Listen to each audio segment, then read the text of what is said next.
Dylan Thomas's poem, "Do Not Go Gentle into That Good Night," is an intricately structured villanelle made up of 5 tercets, a unit of 3 lines of verse, followed by a quatrain, a unit of 4 lines of verse.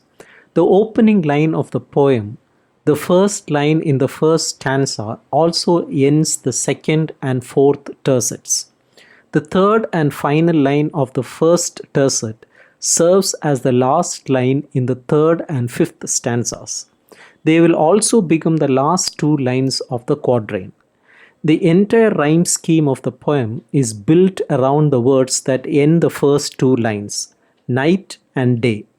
The first and third lines in every stanza rhyme with night, while every second line rhymes with day.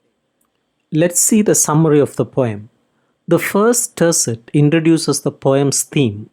It also introduces the 2 recurring refrains that end alternate stanzas.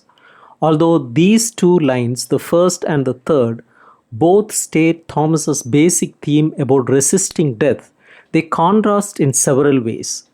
Each of the predominant words in line 1 finds its opposite in line 3. Gentle is paired with rage, good with dying, and night with light. The tone of the 2 lines also is quite different.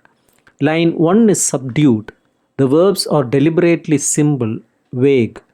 Thomas uses the predicate adjective gentle, making it describe the personality of the individual, rather than the more obvious choice gently, an adverb which would only refer to the action of the verb.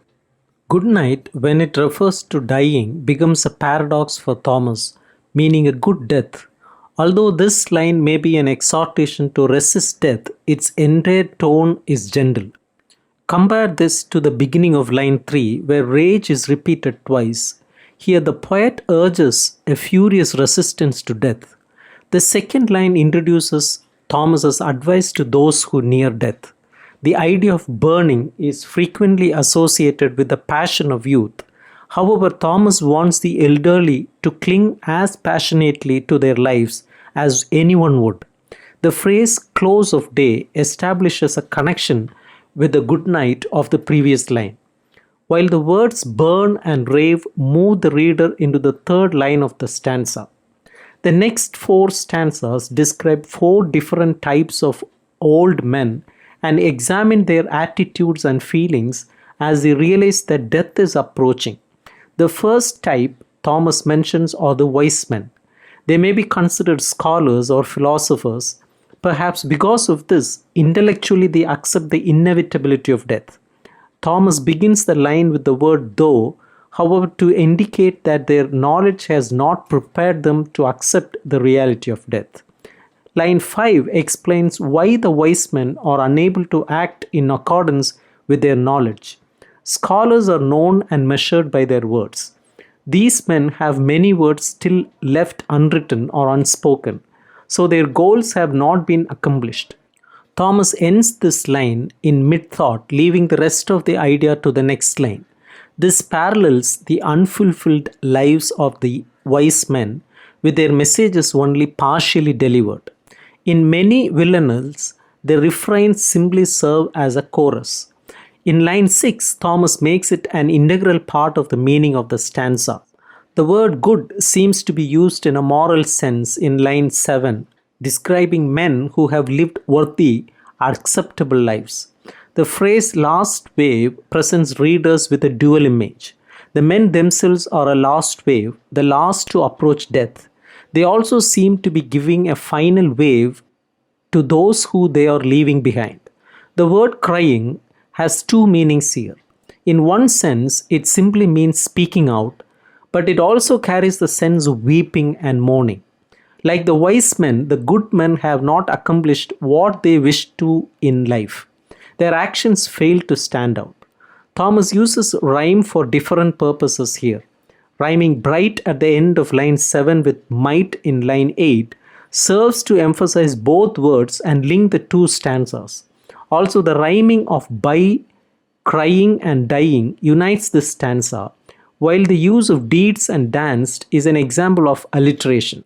The intensity of the refrain contrasts with the nature of the good men as Thomas has presented them. They seem passive, their actions weak. Now, at the end of life, they must finally behave passionately, finally be noticed. Thomas's wild men are very different from the good, quiet men in the previous stanzas.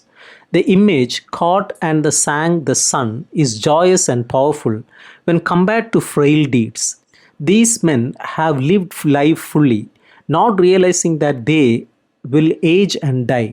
Since Thomas himself cultivated an image as a wild Celtic bard, this stanza seems ironically prophetic about his own death. The word grave in line 13 carries two meanings: seriousness and death. These are the men of understanding. Paradoxically, although they are blind, they are able to see more clearly than those with sight. The mentions of blindness are references to his father. Thomas spoke of this blindness again in the unfinished elegy he wrote after his father's death, describing him as too proud to die, broken and blind he died, an old kind man brave in his burning pride. In this stanza, Thomas contrasts light and dark imagery. For instance, the term grave is countered by gay, just as blind is contrasted with sight. While the last stanza referred to Thomas's father only obliquely, this stanza is addressed to him. The sad height refers to his closeness to death. There are biblical overtones to Thomas's request in line 17 as he asks for a final blessing or curse.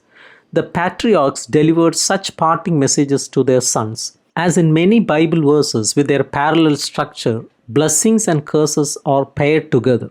If this line is read as iambic pentameter, however, the emphasis will fall on the words bless and now.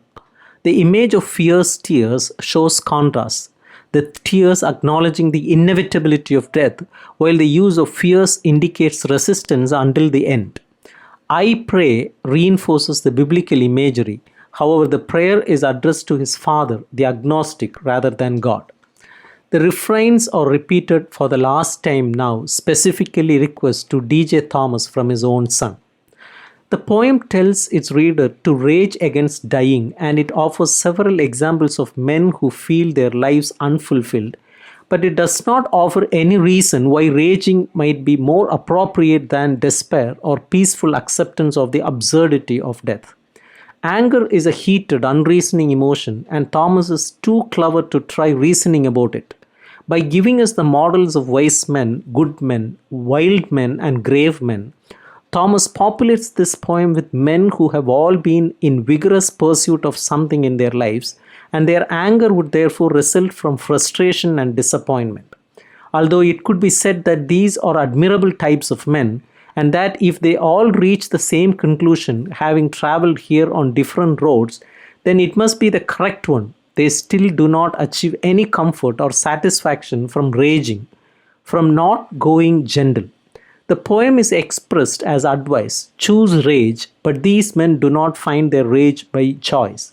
So why does "do not go gentle into that good night" advocate rage if the details of the poem do not lead naturally to it? Anger is much more of a young man's emotion than an old man's, and anger's value is that it can create a powerful feeling, even if it cannot beat death. In the final stanza, the speaker addresses his father on that sad height. Perhaps this poem is not meant to offer sound advice, but to show us a young man's unreasonable, almost hysterical refusal to cope with the sad weakness of his father by evoking rage. Another possibility is that anger, though not completely satisfying, is considered here to be better than sadness. As it is shown in the poem, the human condition, the situation we all find ourselves presented with, is as simple as the contrast between light and dark. Life, the light, can be filled with any number of activities, but even the most noble of these turn out to be distractions that are easily forgotten as death approaches. The poem implies that only adequate response to death is an emotional one, that humans cannot do anything with their lives that would make death a peaceful transition. Still, in offering the four models for living that Thomas does in stanzas 2 through 5, he does give a sense that he has priorities as to how life can be lived. The poem examines the specific cases of good men, wise men, wild men, and grave men. In examining these and ignoring other ways of life, the poem seems to have selected them out of dozens of possibilities as being the only lifestyles that are worth serious consideration. Men who acquire great wealth, for example, are not mentioned, nor are holy men. Lives filled with humor or love are left out.